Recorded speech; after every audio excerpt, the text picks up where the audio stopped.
Hello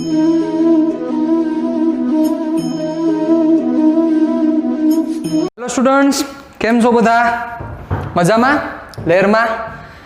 આજે એક અગત્યના ટોપિક ઉપર આપણે ડિસ્કશન કરવી છે અને ફિઝિક્સની દુનિયામાં તમારું હાર્દિક સ્વાગત છે. ધોરણ 12ના ફિઝિક્સમાં આપણું હાર્દિક સ્વાગત છે. થોડીક ચર્ચા એ કરી દઈએ કે 11 અને 12માનું ફિઝિક્સ ક્યાં જુદું પડશે. બહુ ઇન્ટરેસ્ટિંગ આખું ફિઝિક્સ છે સાહેબ, બહુ જોરદાર સમજવા જેવું આખું ફિઝિક્સ છે.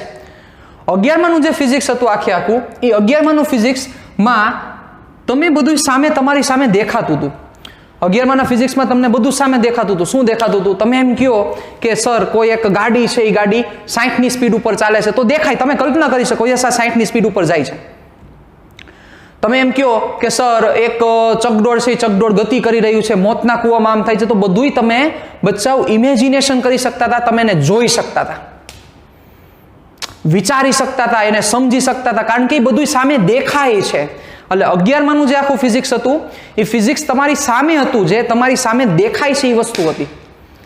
પણ જે 12માનું ફિઝિક્સ છે કે જેના ઉપર આપણે આખી ડિસ્કશન કરવા જઈ રહ્યા છીએ, અને એનું આપણે પહેલું ચેપ્ટર આજે શરૂ કરવા જઈ રહ્યા છીએ, તો 12માનું આખું ફિઝિક્સ છે એ બચ્ચાઓ ઇમેજિનેશન ઉપર આખું ફિઝિક્સ છે સાહેબ. ઇમેજિનેશન મતલબ કે કલ્પના શક્તિ ઉપર આખું ફિઝિક્સ આધારિત છે. અને કલ્પના શક્તિને જ આપણે સમજવાની છે, એ જ આપણે વિકસાવવાની છે, એ જ ડિસ્કશન કરવાની છે, અને એની જ મજા છે સાહેબ. એટલે જે ફિઝિક્સ, જે 12માનું ફિઝિક્સ છે, એ એટલું ઇન્ટરેસ્ટિંગ હોવાનું એકમાત્ર કારણ એ છે કે આખું કલ્પના શક્તિ ઉપર છે. તમને એમ થાય કે સર કઈ રીતના કલ્પના શક્તિ? તો હું તમને એમ કહું ઇલેક્ટ્રોનની ગતિ, તો ઇલેક્ટ્રોન તમને દેખાય છે સામે?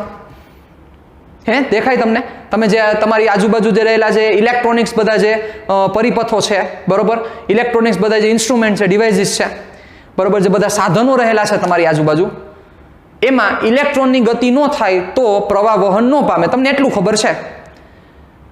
પણ હવે એ ઇલેક્ટ્રોનની જે ગતિ છે અથવા જે પ્રવાહની જે આપણે ચર્ચા કરી રહ્યા છીએ, તો ઇલેક્ટ્રોનની ગતિ આપણને દેખાય છે? તમને દેખાય? જાજો એ જો આ ઇલેક્ટ્રોન જાય, આવું દેખાય છે બેટા? નથી દેખાતું. શું કામ નથી દેખાતું? કારણ કે ઇલેક્ટ્રોનનું દળ છે ખૂબ નાનું છે. કેટલું છે એ આપણે ડિસ્કશન કરવાના છીએ, એમાં આપણે ત્યારે ડિટેલમાં ડિસ્કશન કરશું, અત્યારે એમાં નથી પડવું. તો એટલું નાનું હોવાને લીધે તમે એને જોઈ શકતા નથી, તેમ છતાં તમારે એની સાથે રમવાનું છે સાહેબ. આ 12માના ફિઝિક્સમાં તમારે ન્યુક્લિયસ વિશે પણ ચર્ચા કરવાની છે કે ન્યુક્લિયસમાં ઇલેક્ટ્રોન, પ્રોટોન કે જે દેખાતા નથી પણ તેમ સમજવાનું છે, અને એનું જે ગૂઢ રહસ્ય છે એ આપણે 12મામાં સમજવાના છીએ સાહેબ. આ જ 12મામાં તમે વિદ્યુત ક્ષેત્ર, ચુંબકીય ક્ષેત્ર, એના વિશે ચર્ચા કરવાના છો કે જે તમને દેખાતું નથી. આ સપોઝ મેગ્નેટ છે એવું વિચારી લ્યો, મેગ્નેટ એટલે કે ચુંબક છે, આ એનો એન પોલ છે ને એનો એસ પોલ છે, તો તમને એની ચુંબકીય ક્ષેત્ર રેખા યાદ કરો, એન માંથી નીકળે ને એસમાં જાય. ધોરણ 9માં કે 8માં તમે ભણી ગયા હોય, દેખાય છે તમને? એવું દેખાય કે હજુ અહીંયા ચુંબકીય ક્ષેત્ર રેખા દેખાય છે? અહીંયા કઈ તમને એવું દેખાય? ચુંબકીય ક્ષેત્ર છે, તમને એવું દેખાય છે અહીંયા વિદ્યુત ક્ષેત્ર છે? નથી દેખાતું, તેમ છતાં પ્રેઝન્ટ છે. મતલબ કે જે નથી દેખાતું એને સમજવાનું છે, એની મજા લેવાની છે. એટલે આટલું ઇન્ટરેસ્ટિંગ છે સાહેબ આ 12માનું ફિઝિક્સ. સાથે સાથે ઇન્ટરેસ્ટિંગ છે, પણ સાથે સાથે ચેલેન્જિંગ પણ એટલું જ છે સાહેબ. શું કામ ચેલેન્જિંગ છે? જે નથી દેખાતું એને સમજવાનું છે. વિચારો, હવે દેખાતું એને આપણે નથી સમજી શકતા, પણ નથી દેખાતું એને સમજવાનું છે, એની જ મજા છે સાહેબ. પ્રકાશની વિશે આપણે ચર્ચા કરવાના છીએ, રે ઓપ્ટિક્સમાં, એટલે કે કિરણ પ્રકાશ શાસ્ત્રમાં ભણશું ત્યારે તરંગ પ્રકાશ શાસ્ત્ર વિશે આપણે ચર્ચા કરવાના છીએ. હવે એમાં જે પ્રકાશ છે, તો પ્રકાશ દેખાય છે, આપણને દેખાય, જો આ પ્રકાશ જાય છે એવું દેખાય. તેમ છતાં પ્રકાશ સાથે આપણો બહુ મોટો સંબંધ છે સાહેબ. ટોટલ જોવા જાવ તો પ્રકાશ રિલેટેડ આપણા 2 ચેપ્ટર છે, ચેપ્ટર નંબર 9 અને ચેપ્ટર નંબર 10, કે જેમાં આપણે પ્રકાશ શાસ્ત્ર વિશે જ આખી ચર્ચા કરવાના છીએ. એટલે કહેવાનો મારો ભાવાર્થ છે કે આખું જે આપણું ફિઝિક્સ છે, જે 12થનું ફિઝિક્સ છે, એ ઇમેજનરી પાર્ટ છે સાહેબ. ઇમેજનરી પાર્ટ એટલે કે તમારી વાસ્તવિક દુનિયામાં તમે નથી. મતલબ કે ઇમેજિનેશન એકચ્યુઅલમાં બધું છે જ, પ્રેઝન્ટ છે જ, પણ તેમ છતાં એને તમે જોઈ શકતા નથી, એને સમજવાનું છે. એટલે એટલું ઇન્ટરેસ્ટિંગ છે, એની એટલે મજા છે સાહેબ. એ મજા આપણે લેવાની છે આ 12માના ફિઝિક્સમાં. તો જે 12માનું ફિઝિક્સ છે, એ ફિઝિક્સ વિશે જો આપણે થોડીક ચર્ચા કરી દઈએ, તો જે આપણે અત્યારે ડિસ્કશન કરતા હતા કે ઇમેજનરી પાર્ટ છે, એના વિશે સમજવાનું છે. થોડાક એના ચેપ્ટર્સ વિશે જો શોર્ટમાં ડિસ્કશન કરી દઉં તો પાર્ટ 1માં ટોટલ 8 ચેપ્ટર છે. પાર્ટ 1માં ટોટલ 8 ચેપ્ટર તમારી પાસે રહેલા છે. પહેલું ચેપ્ટર અને બીજું ચેપ્ટર, બંનેના નામ અત્યારે લખતો નથી, બરોબર, પણ આ બંને જે ચેપ્ટર છે એ સ્થિત વિદ્યુત શાસ્ત્રના ચેપ્ટર છે. કેના ચેપ્ટર છે? સ્થિત વિદ્યુત શાસ્ત્ર. સ્થિત વિદ્યુત શાસ્ત્રનો મતલબ પછી સમજીએ. ત્રીજું ચેપ્ટર છે ઈ છે પ્રવાહ વિદ્યુત શાસ્ત્ર. ચોથું અને જે પાંચમું ચેપ્ટર છે એ બંને ચુંબકને લગતા ચેપ્ટર છે, બરોબર? ચુંબકીય ક્ષેત્ર, ચુંબક, એને લગતા ચેપ્ટર છે. પછી છઠ્ઠું ખૂબ જ તાકાતવાળું ચેપ્ટર અને સાતમું આ બંને છે એ અલ્ટરનેટિંગ કરંટને લગતા આખા ચેપ્ટર છે. છઠ્ઠા ચેપ્ટરનું નામે જુદું છે, સાતમા ચેપ્ટરનું નામે જુદું છે, પણ અલ્ટરનેટિંગ કરંટ કદાચ તમે નામ સાંભળેલું હશે, ફેરાડે, માઇકલ ફેરાડે. યસ, એનું એમ કહી શકાય કે એનું મોટા ભાગનું અડધું ચેપ્ટર છે સાહેબ. અને આઠમું છે એ વિદ્યુત ચુંબકીય તરંગો, બરોબર, કે જેમાં તમે વિદ્યુત ચુંબકીય તરંગો વિશે ચર્ચા કરવાના છો. ક્યાં ક્યાં વિદ્યુત ચુંબકીય તરંગો? ગામા કિરણ, યાદ કરો, gamma, x ray, UV, visible, infra, micro અને રેડિયો વેવ. 7 પ્રકારના દાદા એટલે સુરત દાદા 7 પ્રકારના કિરણો ઉત્સર્જન કરે છે. એ 7 પ્રકારના કિરણો વિશે ચર્ચા કરશું. શું કામ એ ઉત્સર્જન થાય છે એના વિશે ડિસ્કશન કરશું. અને એવા મેજિકની ડિસ્કશન કરવાના છે, એવા એમ કહી શકાય કે કુદરતે જે એક્સિડન્ટ કરેલા છે, એક્સિડન્ટ એટલે કે આકસ્મિક રીતે જે બધી વસ્તુ મળેલી છે એની આપણે ચર્ચા કરવાના છીએ આખા પાર્ટમાં. તો એમાં જે તમારો સ્થિત વિદ્યુત શાસ્ત્ર વાળો ભાગ છે, બધા એકબીજાથી કનેક્ટેડ ચેપ્ટર છે. પહેલા ચેપ્ટરનું પહેલું ચેપ્ટર તમને મસ્ત સમજાય, પછી બીજું સમજાય, પછી ત્રીજું સમજાય, પછી ચોથું સમજાય, પછી પાંચમું સમજાય, અને આ 5 સમજાય પછી આ છઠ્ઠું સમજાય, છઠ્ઠું ને સાતમું. અને 1 થી 7 સમજાય પછી તમને આ વિદ્યુત ચુંબકીય તરંગો વિશે મજા આવે. ચેપ્ટર સમજી લેવું, માર્ક્સ મેળવી લેવા, દેટ ઇઝ નોટ ઇમ્પોર્ટન્ટ. એ તો આવી જ જાય, પણ એની જે મહત્વતા છે, એ ચેપ્ટરની જે મજા છે, એ મજા લેવી જોઈએ, બહુ ઇમ્પોર્ટન્ટ છે. કારણ કે મજા આવે, એની મહત્વતા સમજાય, એ કેમ આખું પ્રૂવ થયું છે એ વસ્તુ સમજાય, તો તમને ફિઝિક્સ ઇઝી લાગે. બાકી સૂત્ર લખીને એના માર્ક્સ આવી જાય, સૂત્ર લખીને તમે ફોર્મ્યુલા લખીને દાખલા ગણી નાખો, માર્ક્સ આવી જાય, એ ફિઝિક્સ નથી સાહેબ. પણ ફિઝિક્સ છે એ એક કુદરતનો નિયમ છે કે જે કુદરતના નિયમ સાથે આપણે આખી ડીલ કરવાના છીએ. અને એ કુદરતને સમજવાની ટ્રાય કરવાના છીએ સાહેબ. એટલે કુદરતને સમજવું હોય એ કુદરત પોતે ઇમેજિનેશન છે, ઓમ વાસ્તવિકતા છે, આપણી અંદર રહેલા છે, ભગવાન આપણી અંદર રહેલા છે સાહેબ, કણમાં રહેલા છે, એ વસ્તુ આપણને ખબર છે, પણ દેખાતા નથી. મતલબ ઇમેજિનેશન, મતલબ કે કલ્પના શક્તિ, ઇમેજિનેશનનું ગુજરાતી કલ્પના શક્તિ, એને આપણે જોવાનો પ્રયત્ન કરીએ છીએ સાહેબ, એને સમજવાનો પ્રયત્ન કરીએ છીએ ફિઝિક્સના માધ્યમથી. એટલે વિચારો કે જેને નથી દેખાતા એને સમજવાની ટ્રાય કરો છો, તો એ સબ્જેક્ટની મહત્વતા કેટલી, એ સબ્જેક્ટની ઇમેજિનેશન કેટલું. કારણ કે આઈન્સ્ટાઈને કીધેલું હતું સાહેબ, imagination is more important than knowledge. મતલબ કે કલ્પના શક્તિ છે એ જ્ઞાન કરતા વધારે મહત્વ ધરાવે છે. Imagination is more important than knowledge. મતલબ કે કલ્પના શક્તિ છે એ જ્ઞાન કરતા વધારે મહત્વતા ધરાવે છે. તમારે કલ્પના કેવી કરી શકો છો? હું તમને એમ કહું પૃથ્વી દેખાવી જોઈએ, તો પૃથ્વી દેખાવી જોઈએ. તમને જોશું આપણે, તમને એમ કહીશ કે જો પૃથ્વીમાં તમે આ જગ્યાએ ઊભા છો, તમે ફીલ કરશો સાહેબ આ છે. હું એમ કહું કે અહીંયા સૂર્ય, તો સૂર્ય દેખાવો જોઈએ. એ કલ્પના શક્તિની ચર્ચા છે સાહેબ. એ કલ્પના શક્તિ ઉપર આઈન્સ્ટાઈને પોતાનું આખું જીવન ગાળ્યું. કારણ કે આઈન્સ્ટાઈને ક્યાંય પ્રાયોગિક રીતે ચર્ચાઓ કરેલી નથી સાહેબ. તમે બહુ એવું નહીં જોવો. આઈન્સ્ટાઈનની 100 થિયરી હોય ને એમાંથી એકાદી થિયરી તમને એવી જોવા મળે કે જેની પ્રયોગોમાં જઈને ચર્ચા કરી હોય. આઈન્સ્ટાઈને ઓન પેપર બધી વસ્તુ ચર્ચા કરી છે. ઓન પેપર આખી ડિસ્કશન કરેલી છે સાહેબ. બધું ઓન પેપર છે, કે એ ક્યાંય પ્રયોગશાળામાં ગયા જ નથી સાહેબ ડિસ્કશન કરવા. મતલબ ઓન પેપરનો મતલબ શું થયો? એની કલ્પના શક્તિનું જ આ બધું પરિણામ છે આખું. આવા ઘણા બધા સાયન્ટિસ્ટો છે, કાં તો ખાલી આઈન્સ્ટાઈનની હું તમને ચર્ચા કરું છું. આ સમજવાની વાત છે. એના કારણોસર 12th નું ફિઝિક્સ આખું જોરદાર છે.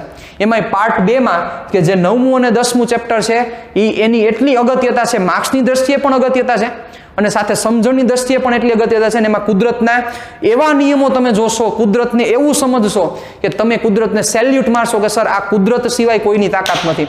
આ કુદરત જ કરી શકે, આ કોઈક વ્યક્તિ જ કરી શકે. કે આ બધું જે અરેન્જમેન્ટ છે, આટલી સરસ રીતે આપણે જીવી રહ્યા છીએ, એ કોઈ એક વ્યક્તિની જ તાકાત છે, એના સિવાય કોઈની તાકાત નથી. તમે ભણશો ત્યારે હું તમને ફીલ કરાવીશ અને તમને એ વસ્તુ પ્રૂવ કરીને દઈશ કે આ કુદરત છે સાહેબ, આ કુદરતની તાકાત છે.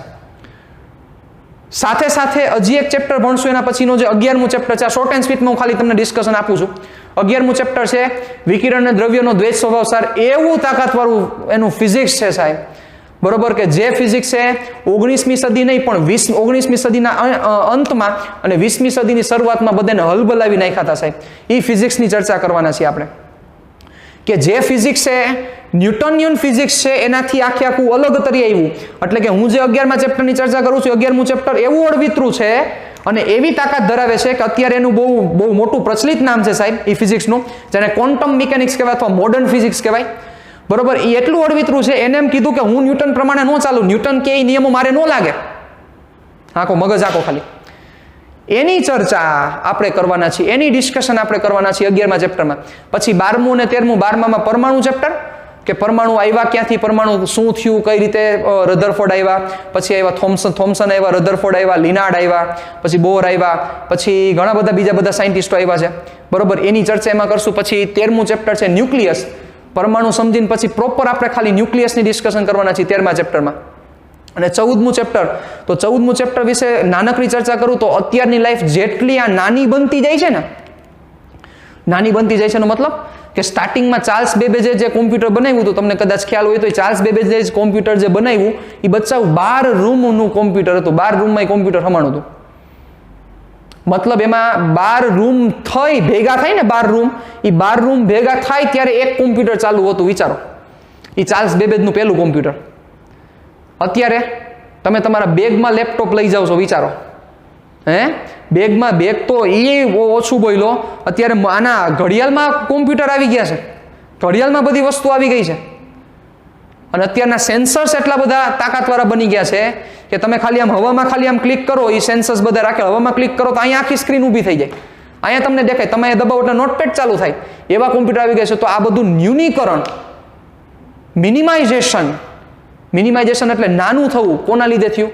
એ સેમી કન્ડક્ટર નામના ચેપ્ટરને લીધે થયું. એમાં જે આપણે ચર્ચા કરવાના છીએ એ ડિસ્કશન આખી એમાં છે કે જેના લીધે અત્યારે જે બધી નવી આમ કે ને એલાર્મ સિસ્ટમ છે, ફાયર એલાર્મ હોય, ફાયર એલાર્મમાં શું થાય, જેવી આગ લાગે એટલે વાગવાનું ચાલુ થઈ જાય, એ બધી સિસ્ટમ એ આખી સેમી કન્ડક્ટર ઉપર ચાલે છે. એલઈડી કહી દો, સોલાર સેલ, વીજળી, આજે સોલાર આપણે જે ચર્ચા કરી રહ્યા છીએ અને ખેતરમાં આપણે સોલાર રાખેલા હોય, વિચારો, વીજળી ઉત્પન્ન કરવા માટે સરકાર એમાં ઘણો બધો આપણને ફાયદો દે છે. બધું સેમી કન્ડક્ટરના આભારી છે, જેની આપણે સેમી કન્ડક્ટરમાં ચર્ચા કરવાના છે. ટૂંકમાં 1 થી 14 ચેપ્ટર એવા તાકાતવાળા, એવા ઇન્ટરેસ્ટિંગ ચેપ્ટર છે. એકેય ચેપ્ટરમાં તમને 1 મિનિટે કંટાળો આવે એવું નથી સાહેબ. પણ એને સમજો, એને ફીલ કરો, એને મગજમાં ઉતારો તો એની જમાવટ જુદી આવશે સાહેબ. ઓકે, હવે આપણે શરૂઆત કરીએ. તો આપણા જોવા જાવ તો આ 2 ચેપ્ટર એ એકચ્યુઅલમાં એક જ ચેપ્ટર છે કે જેને સ્થિત વિદ્યુત શાસ્ત્ર કહેવાય. કયા ચેપ્ટર? આ પહેલા 2 ચેપ્ટર. પહેલું વિદ્યુત ભારો અને ક્ષેત્રો, જેના વિશે આપણે ચર્ચા કરી રહ્યા છીએ, અને બીજું ચેપ્ટર એના વિશે આપણે ડિસ્કશન કરશું. એ બંને ચેપ્ટર એક જ છે, જેનું નામ છે સ્થિત વિદ્યુત શાસ્ત્ર. ઓકે, ચાલો તો હવે એમાં આપણે પહેલા ચેપ્ટરની ચર્ચા કરીએ તો શું થશે, ચાલો ધ્યાન દેજો બરોબર. તો પહેલું ચેપ્ટર છે એ વિદ્યુત ભારો અને ક્ષેત્રો. તો આ ચેપ્ટરના જો માર્ક્સ વિશે ચર્ચા કરું તો 7 માર્ક્સનું ચેપ્ટર છે. 7 માર્ક્સનું ચેપ્ટર છે આ, બરોબર. જૂની પેપર સ્ટાઇલ પ્રમાણે, જૂની એટલે કે આજે 2020નું જે માર્ક્સનું પેપર ગયું એ પ્રમાણે 7 માર્કનું આ ચેપ્ટર છે, બરોબર. 1 માર્ક્સ એમાં આગો પાછો થયો હતો, પણ બ્લુ પ્રિન્ટ પ્રમાણે ચર્ચા કરું તો 7 માર્ક્સનું આ ચેપ્ટર છે. ઓકે, હવે તો જો કે રાઇટિંગ આવવાનું છે એટલે હું એમ નહીં કહી શકું કે આમાંથી કેટલા માર્કનો 1 માર્કનો પ્રશ્ન કેટલા પૂછાય કે 2 માર્કના કેટલા પૂછાય, 3 માર્કના કેટલા પૂછાય, અત્યારે નહીં કહી શકું કારણ કે એની બ્લુ પ્રિન્ટ હજી આવેલી નથી. આ 7 માર્કનું ચેપ્ટર છે. બીજું તો કે નીટ રિલેટેડ જો ચર્ચા કરું તો ચેપ્ટર નંબર 1 અને ચેપ્ટર નંબર 2 કમ્બાઈન થઈને, કારણ કે બંને ચેપ્ટર જુદા નથી, નીટના સિલેબસમાં 2 ચેપ્ટર એક જ કહેવામાં આવે, તો નીટ રિલેટેડ ચર્ચા કરું તો ચેપ્ટર નંબર 1 અને 2 થઈને 3 MCQ નીટમાં પૂછવામાં આવે છે. કેટલા MCQ? 3 MCQ નીટમાં પૂછવામાં આવે છે, ચેપ્ટર નંબર 1 અને ચેપ્ટર નંબર 2 થઈને. એવું બને કે 2 MCQ પહેલા ચેપ્ટરના હોય, 1 MCQ બીજા ચેપ્ટરનો હોય. એવું બને 2 MCQ બીજા ચેપ્ટરના હોય, 1 MCQ પહેલા ચેપ્ટરનો હોય. આવું બને, બરાબર. ટોટલ થઈને કેટલા MCQ? 3 MCQ. નીટ 2019ની જો ચર્ચા કરું, કારણ કે 20 તો હજી લેવાની નથી, 2019ની ચર્ચા કરું તો 3 MCQ પૂછાણા હતા. એ 3 MCQ પહેલા ચેપ્ટરમાંથી હતા સાહેબ. 3 MCQ પૂછાણા હતા, એ 3 MCQ પહેલા ચેપ્ટરના હતા 2019 નીટમાં, બરોબર. એટલે આ સમજવા જેવી બધી આખી વસ્તુ છે. એટલે એવું ન કહી શકાય કે હવે નીટ 2020માં એમાંથી નહીં પૂછાય, બધા 2માંથી પૂછાશે, એવું ન કહી શકાય. પણ આપણે એ બંને ચેપ્ટરને એક જ સમજવાના. ચેપ્ટર નંબર 1 અને ચેપ્ટર નંબર 2 બે કમ્બાઈન થઈને ટોટલ કેટલા MCQ? તો કે 3 MCQ નીટના પૂછાશે. ડન. એટલે નીટ રિલેટેડ પણ સાથે સાથે એ પણ આમાં ચર્ચા આવતી જશે. હું તમને કહેતો જઈશ કે જો આ નીટમાં પૂછાય એવો પ્રશ્ન છે, આ નીટ છે, આ વસ્તુ આ છે, એ તમે ધ્યાન રાખજો ત્યારે. ઓકે, ચાલો હવે આપણે આપણા ચેપ્ટરમાં પડીએ. તો વિદ્યુત ભારો અને ક્ષેત્રો મતલબ કે પહેલા એ સમજીએ કે આ ચેપ્ટરની આપણી લાઈફમાં એટલે કે આપણા જીવનમાં કઈ જગ્યાએ ઇમ્પોર્ટન્સ છે ને આપણા જીવનમાં ક્યાં જોવા મળે છે. પહેલો પ્રશ્ન આ છે, કારણ કે એ તો સમજવું પડે ને કે જે તમે ચેપ્ટર સમજવા જઈ રહ્યા છો એ ચેપ્ટર આપણી લાઈફમાં ક્યાં જોવા મળે છે, કે આપણે શું સમજવાનું છે. તો આપણી લાઈફમાં કઈ જગ્યાએ જોવા મળે છે, તો હું તમને હવે જે એક્ઝામ્પલ આપું છું બધા એક્ઝામ્પલ યાદ કરતા જાઓ અને ફીલ કરતા જાઓ તમારી લાઈફમાં તમે આ કરો છો.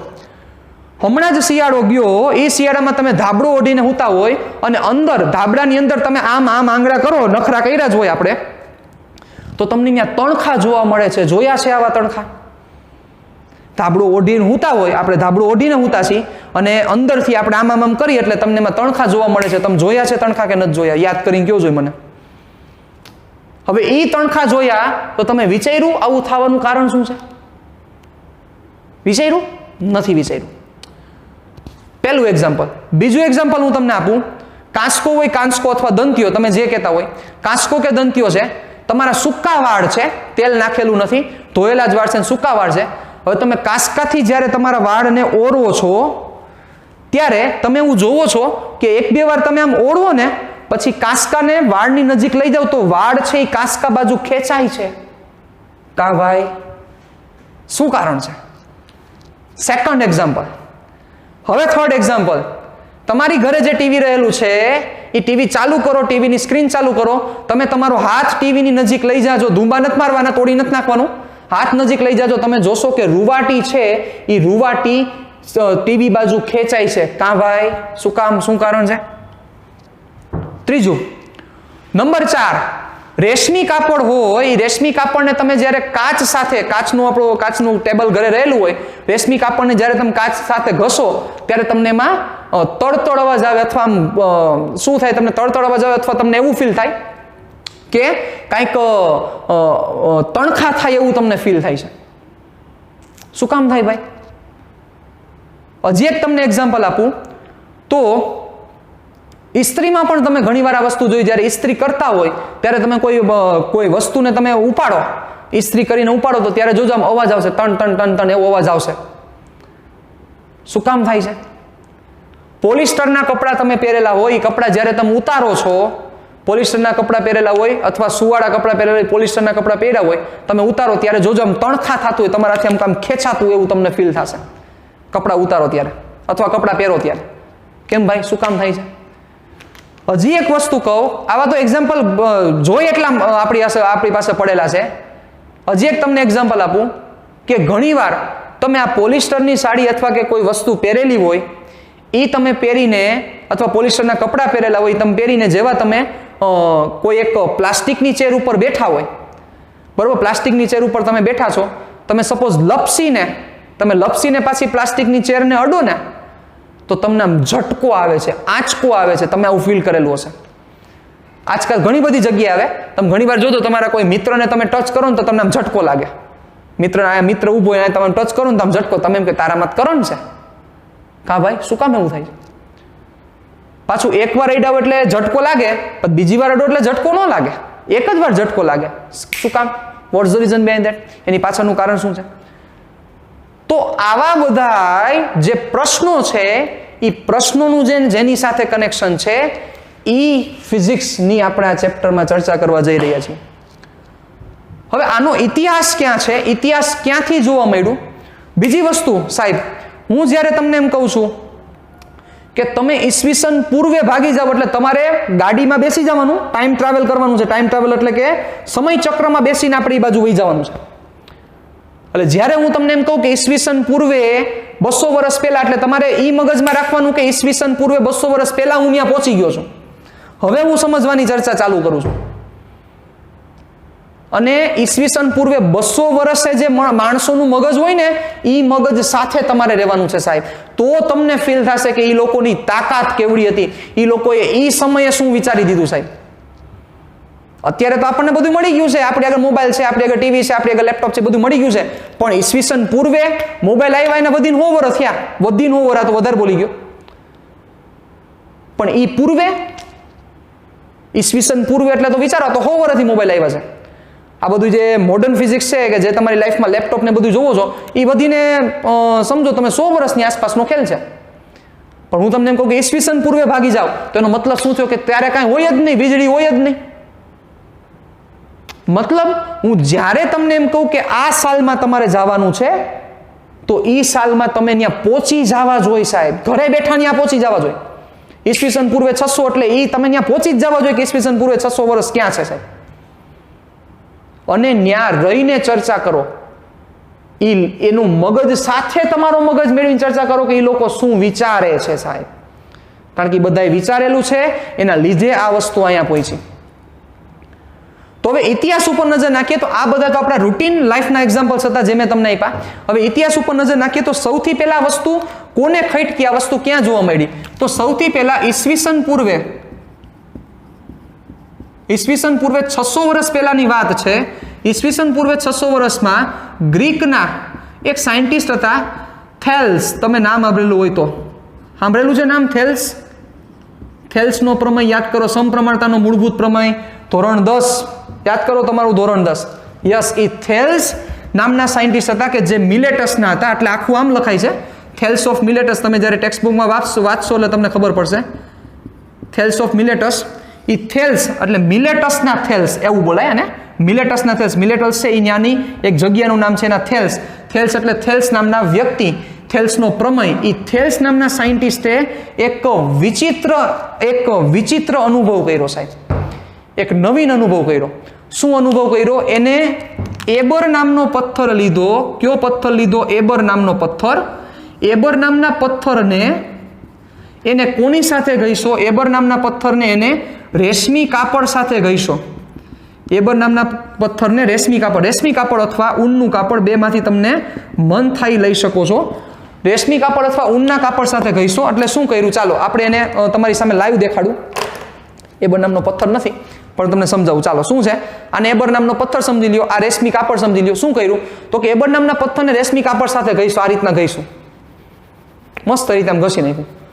ઘસીને જ્યારે આ કાપડને એક હલકા પદાર્થો પાસે લઈ ગયા. હલકા પદાર્થો એટલે ઘાસના તણખલા. પછી કોઈ પેજ હોય ને, પેજ, એ સમયે તો પેજ નહોતા પણ આપણે અત્યારે પેજ પણ લઈ શકીએ, બરોબર. હલકા પદાર્થોની નજીક લઈ ગયા. પહેલા શું કર્યું? આ એબર નામનો પથ્થર, આ શું છે? રેશમી કાપડ. આ બેને હરખી રીતના ઘસ્યા. હવે હરખી રીતે ઘસીને શું કર્યું? તો કે હવે આ ઘસ્યા બાદ આ જે રેશમી કાપડ છે એને શું કર્યું? તો કે ઓલા પથ્થરની નજીક લઈ ગયા. સોરી, કોની નજીક લઈ ગયા? ઘાસના તણખલા. જેવા ઘાસના તણખલાની નજીક લઈ ગયા તો એવું જોવા મળ્યું કે ઘાસના તણખલાને આ ઊનનું કાપડ છે અથવા રેશમી કાપડ છે એ આકર્ષે છે. મતલબ એવું જોવા મળ્યું કે જે તમારા દંતિયારે નથી થતું, વાળાયારે નથી થતું, એ વસ્તુ જોવા મળી કે આ રેશમી કાપડ કે જેને આપણે ઘસીને ઓલા ઘાસના તણખલા આગળ લઈ ગયા તો ઘાસના તણખલાને આ રેશમી કાપડ છે ખેંચે છે પોતાની બાજુ.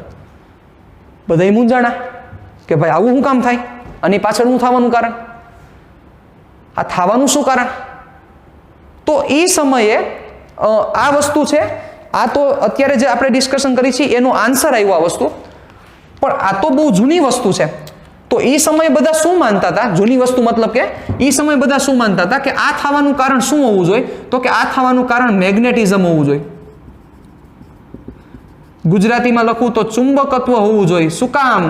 જો તમને કદાચ ખ્યાલ નથી તો હું તમને જાણ કરી દઉં કે ફિઝિક્સની સૌથી જૂનામાં જૂની બ્રાન્ચ છે એનું નામ છે ચુંબકત્વ. એટલે સૌથી જૂનામાં જૂની બ્રાન્ચ છે મેગ્નેટિઝમ છે. મેગ્નેશિયા ટાપુમાં ઓલા ભરવાડ હતા, ભરવાડના પગમાં જે ખીલા હતા એ ખીલા ચોટી ગયા. યાદ કરો, મેગ્નેશિયા ટાપુ ઉપર એ લોકોએ કમ્પ્લેન કરી કે અમારા જે પગ છે, કારણ કે એ લોકો લાકડાના ચપ્પલ પહેરતા, લાકડાના હતા એ પહેરતા, અને એની નીચે શું લાકડાના હોય એટલે ખીલી હોય, તો એ ખીલી છે, એ ખીલી આ ટાપુ ઉપર જાય છે ત્યારે ચોટી જાય છે, અમે હરખી રીતે હાલી નથી શકતા.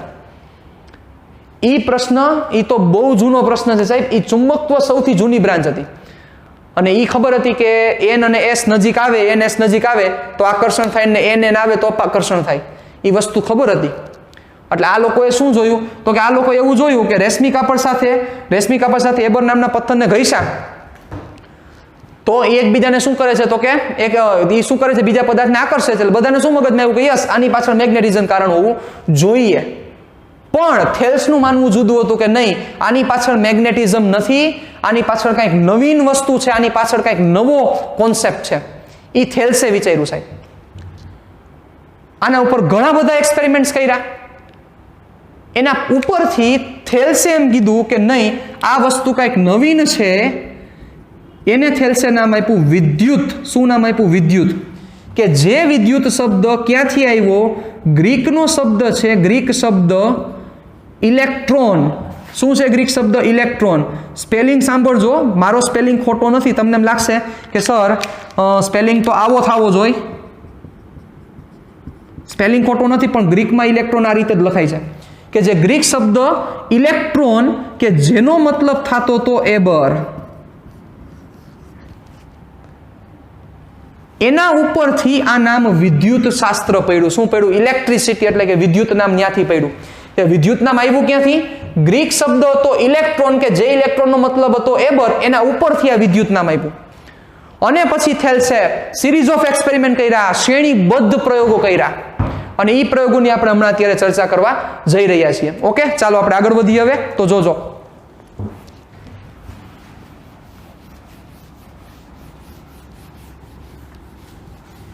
શું કર્યું ભાઈએ?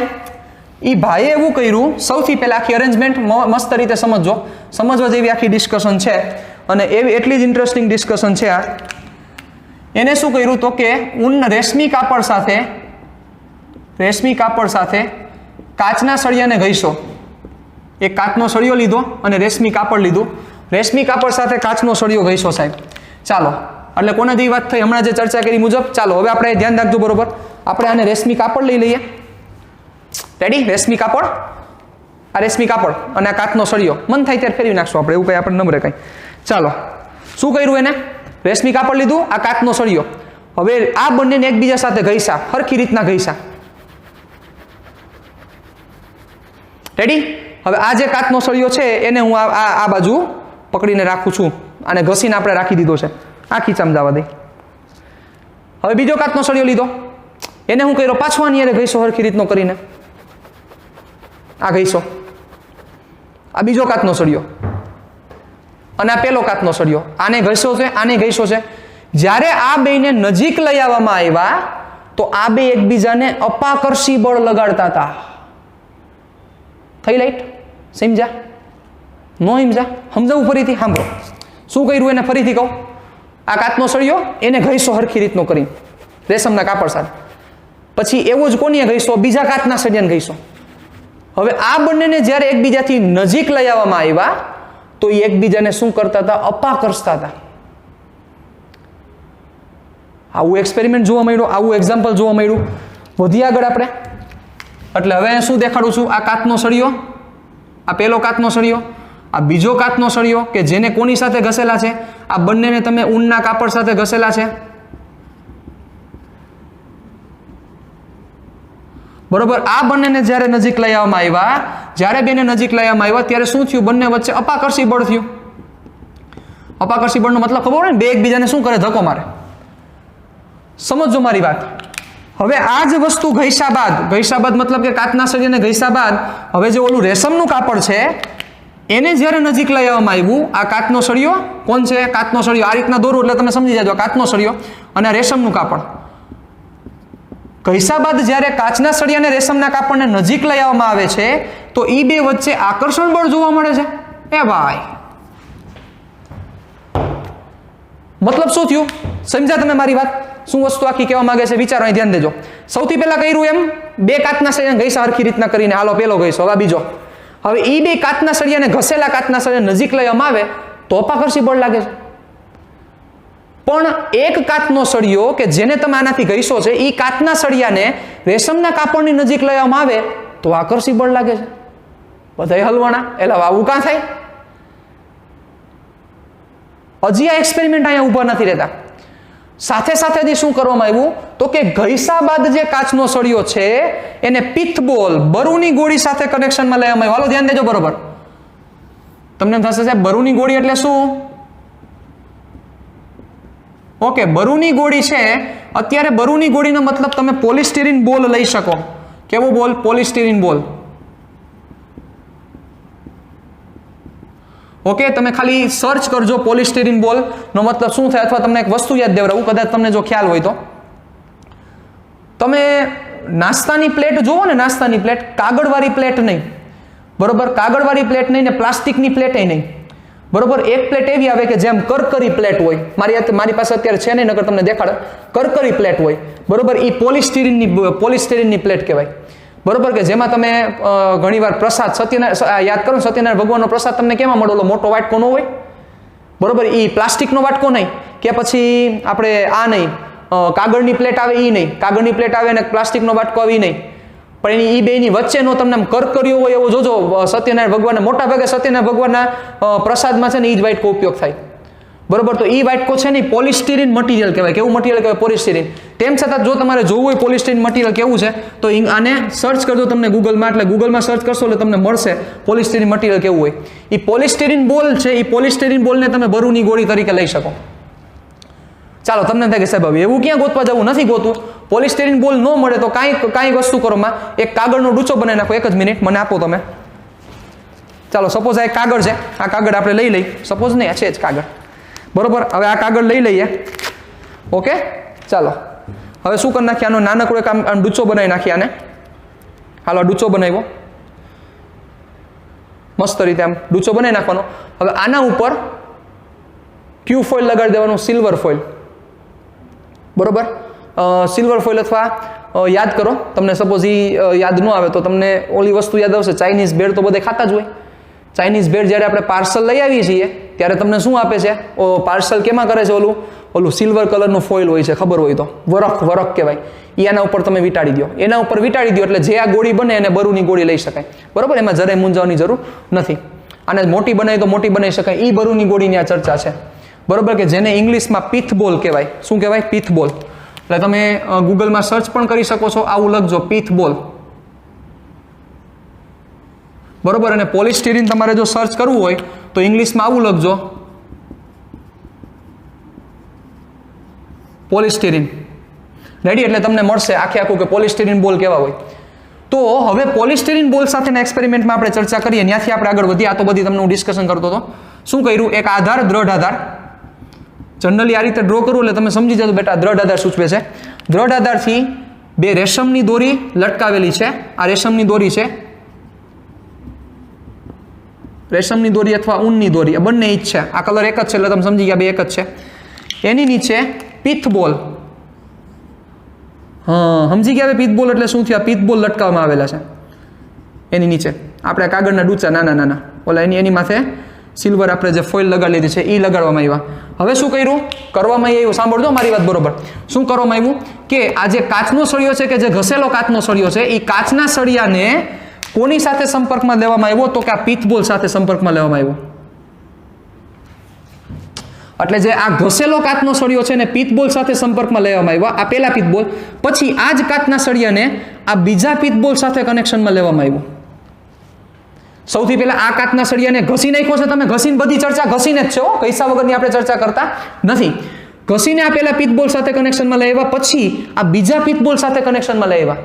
શું જોવા મળ્યું? એવું જોવા મળ્યું સાહેબ કે આ બંને જે પીથબોલ છે, જે પહેલા આની સાથે સંપર્ક કર્યો એના પછી આની સાથે સંપર્ક કરાવ્યો, સંપર્ક બાદ આ કાચના સળિયાને તમારે દૂર કરી નાખવાનો. એટલે કોના જેવી વાત થાય? કાચનો સળિયો છે, માની લો આને મેં ઘસી નાખ્યો, પહેલા મેં આને અડાડી દીધો, પછી આને અડાડી દીધો, હવે દૂર કરી નાખવાનો. એવું જોવા મળ્યું કે આ બંને જે પીથબોલ છે, આ બંને જે પીથબોલ જોવા મળે છે એકબીજાને શું કરે છે? તો કે ધક્કો મારે છે. વિચારો શું કરે છે? એકબીજાને ધક્કો મારે છે, એકબીજાથી દૂર જાય છે. કેવું બળ લાગે છે? આકર્ષી બળ, સોરી અપાકર્ષી બળ લાગે છે. કારણ કે દૂર જાય છે એનો મતલબ અપાકર્ષી બળ લાગે છે. વિચારો, મગજને કષ્ટ આપો. લાઇટ થઈ. અહીંયા મેં શું સમજાવ્યું? મેં અહીંયા એ સમજાવ્યું કે જે આ ઘસેલો કાચનો સળિયો છે એને તમે બીજા પદાર્થ સાથે સંપર્કમાં લઈ આવો છો તો આની પાસે જે અસર આવી છે એ અસર બીજા પદાર્થને ટ્રાન્સફર થાય છે. સાહેબ એ ભાઈ જાગો છો? જાગતા રહ્યો. આને ઘસેલો છે એટલે આમાં કંઈક નવીન થયું. શું નવીન થયું? જેના કારણે આકર્ષણ અપાકર્ષણ જોવા મળ્યા.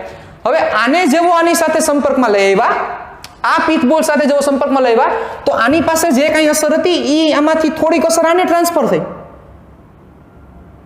અને આની પાસે જે અસર હતી એ થોડીક આને ટ્રાન્સફર થઈ. હવે આ અસર આને ગઈ, અહીંથી અસર આને ગઈ, તો મતલબ કે આ બે શાંતિથી ઊભા હતા, એની જગ્યાએ અસર આવી ગઈ કનેક્શનના લીધે, સંપર્કના લીધે, અને એ બે શું થયા તો કે એકબીજાથી ધક્કો માર્યા. જોવો સાહેબ, આ તો મજા છે સાહેબ, આ જોવા મળ્યું. આની પેરેલલ એક એક્સપેરિમેન્ટ હાલતો હતો. પેરેલલ એટલે કે સમાંતર, આની સાથે સાથે જ એક એક્સપેરિમેન્ટ હાલતો હતો. એ એક્સપેરિમેન્ટ હતો, આ એક્સપેરિમેન્ટ કોનો છે? રેશમી કાપડ અને કાચનો સળિયો. એ જે એક્સપેરિમેન્ટ હતો એ હતો, સાંભળજો બરોબર, પ્લાસ્ટિકનો સળિયો, પ્લાસ્ટિકનો સળિયો અને ફર એટલે બીજા શબ્દોમાં કહેવાય રૂવાટી. બરોબર, ફરનો મતલબ થાય રૂવાટી. આપણા જે હાથની હોય ને રૂવાટી એ કહી શકાય, પણ બુકમાં જે લખેલું છે એ બિલાડીનું ફર કીધું છે, એટલે બિલાડીનું ચામડું. બરોબર, હવે જરૂરી નથી તમે બિલાડીનું ચામડું લ્યો, બરોબર, પણ ફરનો મતલબ થાય રૂવાટી. એટલે કે ફર અને પ્લાસ્ટિકના સળિયા વિશે ચર્ચા છે સાહેબ. એટલે ફરનો મતલબ શું થયો? કે એવું લેયર કે જેમાં રૂવાટી છે. બરોબર, હવે તમે બિલાડીનું લ્યો તો ભલે, સસલાનું લ્યો તો ભલે, કોઈ ઇસ્યુ નથી. બરોબર, પણ રૂવાટી હોવી જોઈએ. એ કોઈ વ્યક્તિનું લ્યો તો ભલે, કઈ પ્રશ્ન નથી. તો આની પેરેલલ એક એક્સપેરિમેન્ટ હાલતો હતો. એમાં શું કર્યું સાહેબ? એમાં કોપી વસ્તુ જે આમાં કરી, આમાં શું કરી? આપણે કાચના સળિયા સાથે આપણે કોને આપણે ગઈશું? રેશમી કાપડને. તો અહીંયા શું કર્યું? પ્લાસ્ટિકના સળિયા સાથે ફરને ગઈશું. હાલો આપણે ફર લઈ લઈએ. હવે ફર માટે બીજું કાપડ છે, ગોતી આપણે. હાલો, નથી, હાલો વાંધો નહીં, આને જ આપણે ફર કહી દઈએ, બીજું શું હોય. હાલો, એકવાર આપણે શું કીધું હતું? રેશમી કાપડ. હવે આને ફર કહી દે. હવે શું કર્યું? તો કે ફર સાથે પ્લાસ્ટિકના સળિયાને ગઈશો. બે પ્લાસ્ટિકના કોપી. આ એક્સપેરિમેન્ટ છે, એ જ એક્સપેરિમેન્ટ અહીંયા કરવાનું છે. શું કર્યું? પ્લાસ્ટિકના સળિયાને ફર સાથે ગઈશો. ચાલો, એટલે આ પ્લાસ્ટિકનો સળિયો અને ફર સાથે ગઈશો. હાલો, પછી પાછો બીજા પ્લાસ્ટિકના સળિયાને ફર સાથે ગઈશો. હવે આ બંને પ્લાસ્ટિકના સળિયાને નજીક લઈ આવવામાં આવ્યા. ઘઈસા બાદ, બધી ચર્ચા ઘઈસા બાદ જ કરી છે. ઘઈસા બાદ બંને પ્લાસ્ટિકના સળિયા નજીક લઈ આવવામાં આવ્યા. શું જોવા મળ્યું? Copy to copy. અહીંયા જે અપાકર્ષણ જોવા મળ્યું એ જ અપાકર્ષણમાં જોવા મળ્યું. મતલબ આ બિલાડીનું ફર અથવા બિલાડીનું ચામડું અથવા કોઈ રૂવાટી વાળું આખી સરફેસ એટલે કે સપાટી, એને તમે જ્યારે પ્લાસ્ટિકના સળિયા સાથે ઘસો છો, આ પ્લાસ્ટિકના સળિયા સાથે ઘઈશું, બીજા પ્લાસ્ટિકના સળિયા સાથે ઘઈશું, એ બંને પ્લાસ્ટિકના સળિયાને ઘઈસા બાદ નજીક લઈ આવવામાં આવે છે, તો બંને એકબીજાને ઓપોઝિટ ડિરેક્શનમાં ફોર્સ એપ્લાય કરે છે. મતલબ કે અપાકર્ષી બળ લગાડે છે. થઈ લાઈટ? નો થઈ? થઈ ગઈ. યસ. ચાલો, તો હવે શું થશે? ધ્યાન દેજો. બરોબર, તો વસ્તુ અહીંયા ધ્યાન દેજો મારી વાત. યસ, હવે પ્લાસ્ટિકના, જો કાચના સળિયાને છે ને મેં આ બ્લુ થી દેખાડેલા છે, આપણે પ્લાસ્ટિકના સળિયાને કેનાથી દેખાડશું? રેડ વડે દેખાડી દઈએ. ચાલો, રેડી? પ્લાસ્ટિકના સળિયાને રેડ વડે દેખાડું છું. હાલો, આ પ્લાસ્ટિકનો સળિયો. ઓકે, આ પ્લાસ્ટિકનો સળિયો,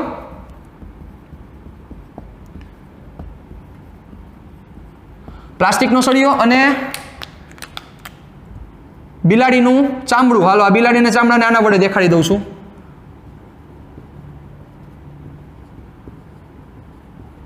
ઓકે, ચાલો, બે પ્લાસ્ટિકના સળિયા. હાલો, પહેલા આપણે બે પ્લાસ્ટિક વાળું દેખાડી દઈએ. બે પ્લાસ્ટિકના સળિયાને ઘઈસા બાદ નજીક લઈ આવવામાં આવ્યા, તો આ બંને વચ્ચે કેવું બળ જોવા મળ્યું? તો કે આ બંને વચ્ચે અપાકર્ષી બળ જોવા મળ્યું. બે એકબીજાને શું કરે છે? તો કે ધક્કો મારે છે. અપાકર્ષી બળ. પણ જેમ ઓમાં જોવા મળ્યું કે ઘઈસા બાદ કાચનો સળિયો ને રેશમના કાપડને નજીક લઈ આવવામાં આવે તો આકર્ષણ લાગે છે, એવું જ અહીંયા જોવા મળ્યું કે ઘઈસા બાદ પ્લાસ્ટિકના સળિયા અને બિલાડીના ચામડાને નજીક લઈ આવવામાં આવે છે, તો આ બે વચ્ચે આકર્ષી બળ લાગે છે, આકર્ષણ બળ લાગે છે સાહેબ. કોપી ટુ કોપી એક્સપેરિમેન્ટ, આજ જે પ્લાસ્ટિકનો સળિયો છે એને બરુની ગોળી સાથે કરવામાં આવ્યું, તો સેમ એક્સપેરિમેન્ટ જોવા મળ્યો. શું એક્સપેરિમેન્ટ જોવા મળ્યો? કે જ્યારે બરુની ગોળી છે એની સાથે આ બરુની ગોળી, એ ભાઈ ઊભો રે હજી. હાલો, આ બરુની ગોળી સમજી જ ગયા છો તમે? આ બરુની ગોળી સાથે જ્યારે પ્લાસ્ટિકનો સળિયો, કે જે પ્લાસ્ટિકના સળિયાને આપણે ઘસીને રાખ્યો છે, એ ઘસીને જ્યારે આ બરુની ગોળી સાથે સંપર્કમાં લઈ આવવામાં આવે, આની યારે સંપર્કમાં લઈ આવ્યા પછી એ જ બરુની ગોળીને આની સાથે કોપી ટુ કોપી જે પ્લાસ્ટિકના સળિયા માટે કર્યું એ જ આના માટે કરવાનું છે. શું જોવા મળ્યું? પાછું એ કોપી ટુ કોપી જોવા મળ્યું. શું જોવા મળ્યું? કે બંને બરુની ગોળી એકબીજાને શું કરે છે?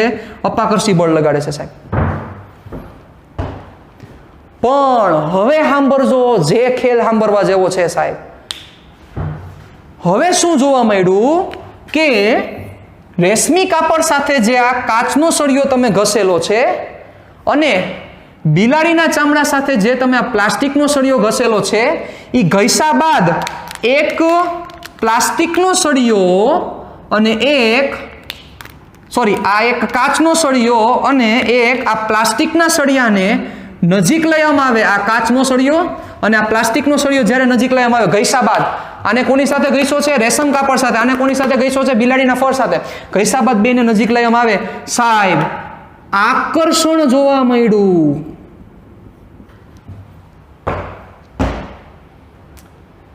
સમજા? બે કાચના સળિયાને નજીક લઈ આવો છો તો અપાકર્ષી બળ, બે પ્લાસ્ટિકના સળિયાને નજીક લઈ આવો છો તો અપાકર્ષી બળ, પણ એક કાચનો સળિયો અને એક પ્લાસ્ટિકના સળિયાને ઘસ્યા બાદ નજીક લઈ આવો છો તો આકર્ષી બળ જોવા મળે છે. સાહેબ અહીંયા બધાય હલવાઈ ગયા. કા ભાઈ આવું કાં થાય? બે પ્રકારના બળ જોવા મળ્યા. સાથે સાથે આ જ એક્સપેરિમેન્ટને પિથબોલ સાથે પણ એને કનેક્ટ કર્યો. પિથબોલ સાથે પણ આની અરેન્જમેન્ટ કરી. શું અરેન્જમેન્ટ કરી જુઓ. હાલો જોજો, બરોબર જોજો સાહેબ. નો સમજાય મને કહી દેજો તમારે. હાલો, આ દ્રઢ આધાર, ચાલો આ પેલો પિથબોલ, આ બીજો પિથબોલ.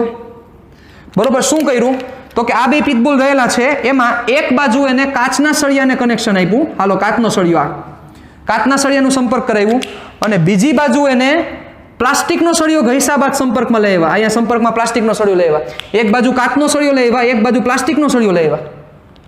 તમને ખબર જ છે કે જેવો સંપર્કમાં આવશે એટલે કાચનો સળિયો એની ઇફેક્ટ આને ટ્રાન્સફર કરશે. એ જ રીતના પ્લાસ્ટિકનો સળિયો જેવો સંપર્કમાં આવશે પિથબોલ સાથે તો એ પોતાની ઇફેક્ટ એટલે અસર આને ટ્રાન્સફર કરશે. શું જોવા મળ્યું ભાઈ? જોવા એવું મળ્યું કે આ જે પિથબોલ છે એ પિથબોલ કે જે એકબીજાને શું કરતા હતા? આ બધા કેસમાં અપાકર્ષી બળ લગાડતા, એની જગ્યાએ પિથબોલ એકબીજાને શું કરે છે તો કે આકર્ષે છે. બે એકબીજાથી નજીક આવ્યા. અહીંયા દૂર જતા હતા, આ કેસમાંય દૂર જતા હતા, પણ અહીંયા શું આવ્યું? એકબીજાથી નજીક આવ્યા. મતલબ કે બંને વચ્ચે ક્યુ બળ લાગ્યું તો કે આકર્ષી બળ. તો હવે જે મુદ્દો જે સમજવાનો છે એ સમજવા જેવી વાત એ છે કે આ બધાય આ જગ્યાએ મૂંઝવણમાં પડી ગયા કે ભાઈ બે કાચના સળિયાને નજીક લઈ આવું છું તો અપાકર્ષી બળ લાગે છે, બે પ્લાસ્ટિકના સળિયાને નજીક લઈ આવું છું તો અપાકર્ષી બળ લાગે છે. તો એવું શું થાય છે આમાં કે એક પ્લાસ્ટિકનો સળિયો ને એક કાચના સળિયાને નજીક લઈ આવવું, એટલે કે એક કાચનો સળિયો ને એક પ્લાસ્ટિકના સળિયાને નજીક લઈ આવવું તો આકર્ષી બળ લાગે છે. સાથે સાથે જ એક્સપેરિમેન્ટ ઊભો નથી રહેતો સાહેબ. બરોબર મારી વાત સાંભળજો. આ પ્લાસ્ટિકના સળિયાને, આ પ્લાસ્ટિકનો જે સળિયો છે, આ પ્લાસ્ટિકના સળિયાને જ્યારે ઊનના કાપડની નજીક લઈ આવવામાં આવે, ચાલો એટલે શું થયું? પ્લાસ્ટિકનો સળિયો રેડ પેન, ચાલો હાલો રેડ પેન, ઊનનું કાપડ એટલે રેશમી કાપડ રેડ પેન, આની નજીક લઈ આવવામાં આવે ત્યારે આ બંને વચ્ચે પાછું અપાકર્ષી બળ લાગે છે સાહેબ. મગજનું દહીં થઈ જવાનું છે તમારું. એટલે કાચનો સળિયો અને રેશમી કાપડને એકબીજાથી નજીક લઈ આવવામાં આવે તો અપાકર્ષી બળ લાગે છે. સોરી, પ્લાસ્ટિકનો સળિયો અને રેશમી કાપડને એકબીજાથી નજીક લેવામાં આવે ત્યારે અપાકર્ષી બળ લાગે છે. એવી જ રીતે આ કાચના સળિયાને બિલાડીના ફરની નજીક લઈ જવામાં આવે. હાલો બિલાડીના ફરની નજીક લઈ ગયા, કાચના સળિયાને બિલાડીના ફરની નજીક લઈ ગયા તો આ બે વચ્ચે પણ અપાકર્ષણ થાય છે. બધાય મૂંઝવણમાં મુકાઈ ગયા, તાકાતથી બધા ફિટ થઈ ગયા બધા કે શું હાલે છે, આ બધી શું ઘટના ચાલે છે. બધી ઘટના લખી દઉં તો શું થયું? સૌથી પહેલી ઘટના શું હતી તો કે બે કાચના સળિયા વચ્ચે શું થાય? શોર્ટ એન્ડ સ્વીટમાં આપણે લખીએ છીએ તો અપાકર્ષી બળ. બરોબર. બીજું, બે પ્લાસ્ટિકના સળિયા શું થયું? બે પ્લાસ્ટિકના સળિયા કેવું બળ? અપાકર્ષી બળ. ત્રીજું શું જોવા મળ્યું તો કે એક પ્લાસ્ટિક એટલે એક કાચનો સળિયો અને એક પ્લાસ્ટિકનો સળિયો શું જોવા મળ્યું તો કે આકર્ષી બળ. ચોથું શું જોવા મળ્યું? કાચનો સળિયો અને રેશમી કાપડ. યાદ કરો, કાચનો સળિયો અને રેશમી કાપડ શું જોવા મળ્યું? આકર્ષી બળ. પાંચમું પ્લાસ્ટિકનો સળિયો અને ક્યુ તો કે બિલાડીનું ફર. પ્લાસ્ટિકનો સળિયો અને બિલાડીનું ફર શું જોવા મળ્યું? આકર્ષી બળ. છઠ્ઠું કોના વચ્ચેનું કનેક્શન? કાચનો સળિયો અને બિલાડીનું ફર. કેવું બળ? અપાકર્ષી બળ. સાતમું કોણ? પ્લાસ્ટિકનો સળિયો અને રેશમી કાપડ શું જોવા મળ્યું? અપાકર્ષી બળ. આ 7 એક્સપેરિમેન્ટ જોવા મળ્યા સાહેબ. બે કાચના સળિયા નજીક આવે તો આકર્ષી બળ, સોરી, બે કાચના સળિયા નજીક આવે અપાકર્ષી બળ, બે પ્લાસ્ટિકના સળિયા નજીક આવે અપાકર્ષી બળ, એક કાચનો એક પ્લાસ્ટિકનો નજીક આવે તો આકર્ષી બળ, કાચનો સળિયો અને રેશમનું કાપડ નજીક આવે આકર્ષી બળ, પ્લાસ્ટિકનો સળિયો ને બિલાડીનું ફર નજીક આવે, આકર્ષી બળ. પણ બેયના કપડા ફેરવી નાખો તો અપાકર્ષી બળ. 7. અને આના ઉપર સિરીઝ ઓફ એક્સપેરિમેન્ટ્સ થયા. તમને તો આ બધી વસ્તુ એમ લાગે છે કે સાહેબ હવે આમાં તો શું હોય, આવું તો થાય જ ને. નહીં બેટા, ઈસવીસન પૂર્વે 600 વર્ષ બેસીને તમે ચર્ચા કરો તો તમને આની મહત્વતા સમજાશે. આ વસ્તુ જોવા મળી સાહેબ, અને બધાય ગાંડા થયા, અને ઘણા બધા એક્સપેરિમેન્ટ થયા, અને એ એક્સપેરિમેન્ટના અંતે એવું કીધું કે જે આ નવીન પ્રકારની પ્રકૃતિ આ જોવા મળે છે સાહેબ, કે જે ઘસ્યા બાદ આ આકર્ષણ કે અપાકર્ષણ જોવા મળે છે, જે નવી પ્રકારની આ અસ્તિત્વ જોવા મળે છે, એનું નામ આપવામાં આવ્યું વિદ્યુત ભાર. કે જે ઘસારા બાદ જ્યાં તમને આકર્ષણ અને અપાકર્ષણ જોવા મળે છે, એ જે જોવા મળે છે, જે નવીન પ્રકૃતિ જોવા મળે છે, જે નવું અસ્તિત્વ જોવા મળે છે, એનું નામ દેવામાં આવ્યું વિદ્યુત ભાર. ઇંગ્લિશમાં બોલે તો ઇલેક્ટ્રિક ચાર્જ.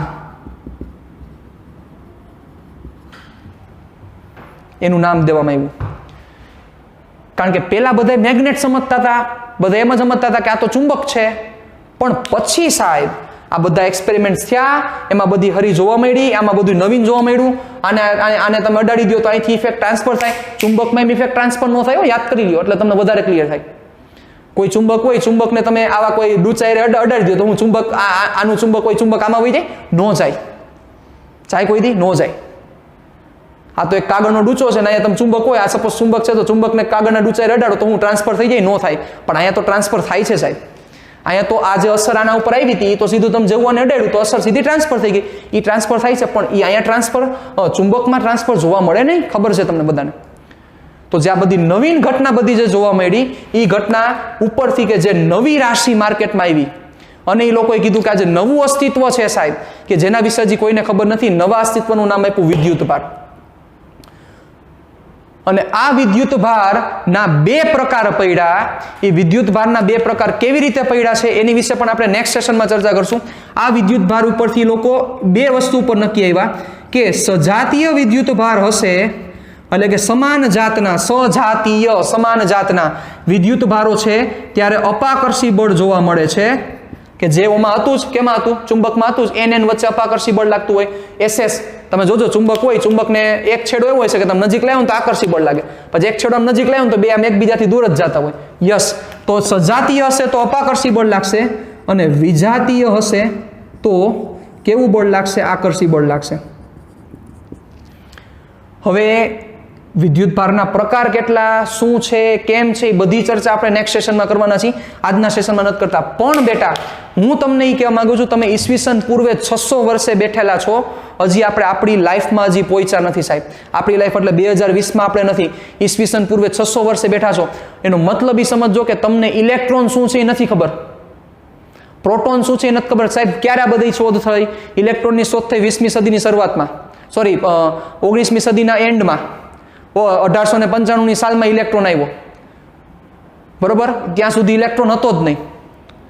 પછી પ્રોટોનની શોધ ક્યારે થઈ? 1920ની સાલમાં પ્રોટોનની શોધ થઈ. ન્યુટ્રોનની શોધ 1932ની સાલમાં થઈ. આપણે ચર્ચા કરી છે ઈસવીસન પૂર્વે 600 વર્ષ પહેલા.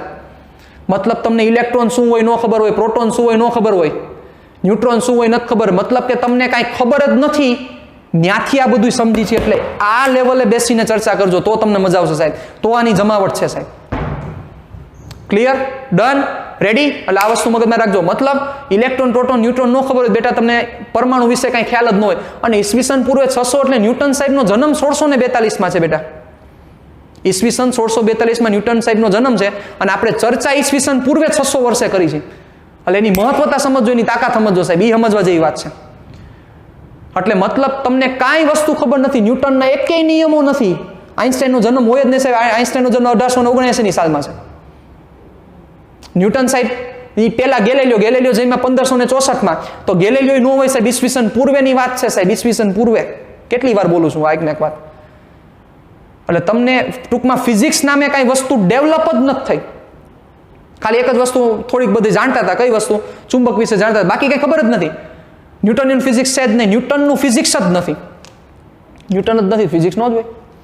એટલે ઈસવીસન પૂર્વે 600 વર્ષની આપણે ચર્ચા કરી છે, એટલે આની તાકાત એવી છે. એના કારણોસર આ તમને ખાસ ભાર મૂકું છું. મતલબ તમે જ્યારે હું તમને ઈસવીસન પૂર્વે 600 લઈ જાઉં છું, મતલબ તમને ઇલેક્ટ્રોન નથી ખબર, પ્રોટોન નથી ખબર, ન્યુટ્રોન નથી ખબર, આઇન્સ્ટાઈન નથી, નિકોલા ટેસ્લા નથી, હાઇઝનબર્ગ નથી, કોઈ છે જ નહીં, ઇર્વિન શોડિન્જર નથી, ડ બ્રોગલી નથી, ન્યૂટન નથી, ગેલેલિયો નથી, હાઇગન્સ નથી, એકેય સાયન્ટિસ્ટ જ નથી. એ પેલા 600 વર્ષે આ ચર્ચા કરી રહ્યા છીએ. હવે સમજાય કેટલું રોમાંચક ઉત્પન્ન થાય છે, કેટલું ઇન્ટરેસ્ટિંગ કરે છે. કારણ કે તમને કાંઈ ખબર જ ન હોય ને તમને આવી વસ્તુ જોવા મળે, આ તો આકર્ષણ, અપાકર્ષણ, તો તમે મૂંઝાઈ જાઓ ને, અને તમને આનંદ પણ થાય, હા આ તો કંઈક નવીન જોવા મળે છે. ત્યાંથી આપણે આ પ્રૂવ કરવા અહીંયા સુધી પહોંચ્યા છે. એટલે નેક્સ્ટ ટાઈમ મળશું ત્યારે વિદ્યુત ભારના પ્રકાર કઈ રીતે, કોને આપ્યા, કઈ રીતે આપ્યા, એના વિશે આપણે ચર્ચા કરશું અને હજી ડિટેલમાં ઘણી ડિસ્કશન કરશું. તો stay tune for the next lecture. Okay, thank you very much.